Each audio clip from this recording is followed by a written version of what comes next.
blade and quill. We are going to add some highlights and shadows. This will create a three-dimensional look.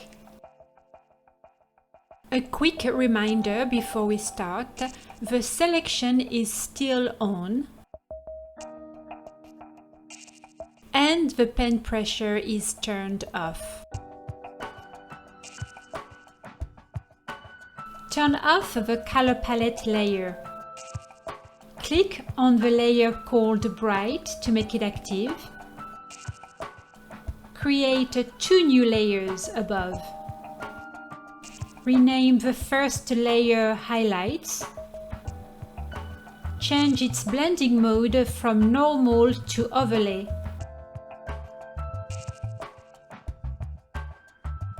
Rename the second layer Shadows. This time, change its blending mode from Normal to Multiply.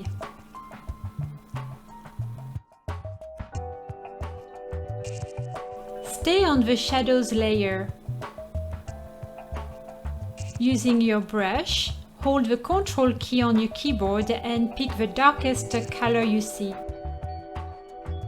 The color you picked is now showing in the color wheel. Drag the cursor toward a darker tone, any darker tone that you want to use. Paint your shadows. Change the opacity of your brush as you paint to create different layers of shadows.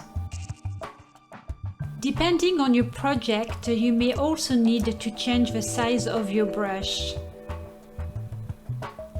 The placement of your shadows will completely depend on your project.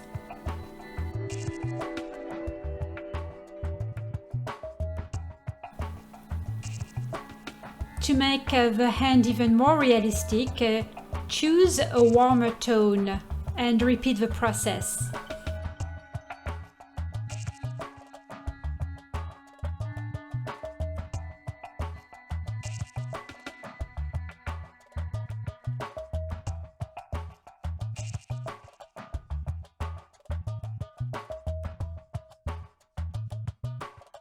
Click on the Highlights layer to make it active. Holding the Ctrl key on your keyboard, choose this time a lighter color on the hand. You are going to repeat the same process you did earlier.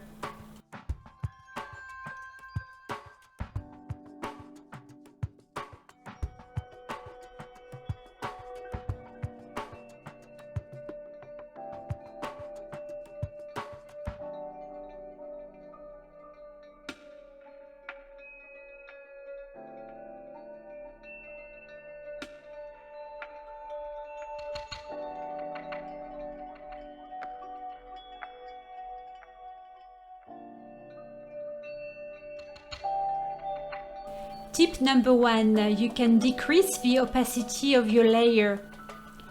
Using the slider, decrease the opacity of each of your layers until you achieve the effects you are looking for.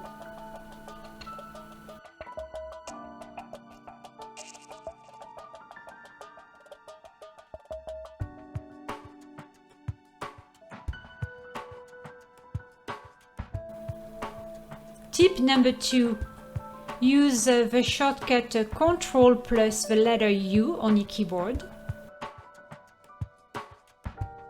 Use the sliders to tune the hue, saturation and lightness. Same thing here, you can do this process on each layer.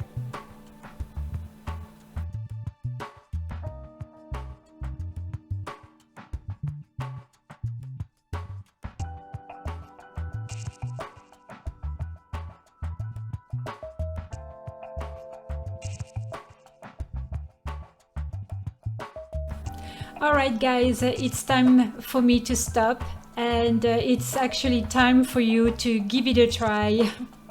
I will see you next Monday with a new step-by-step tutorial. Until then, Have a great week and create some great art.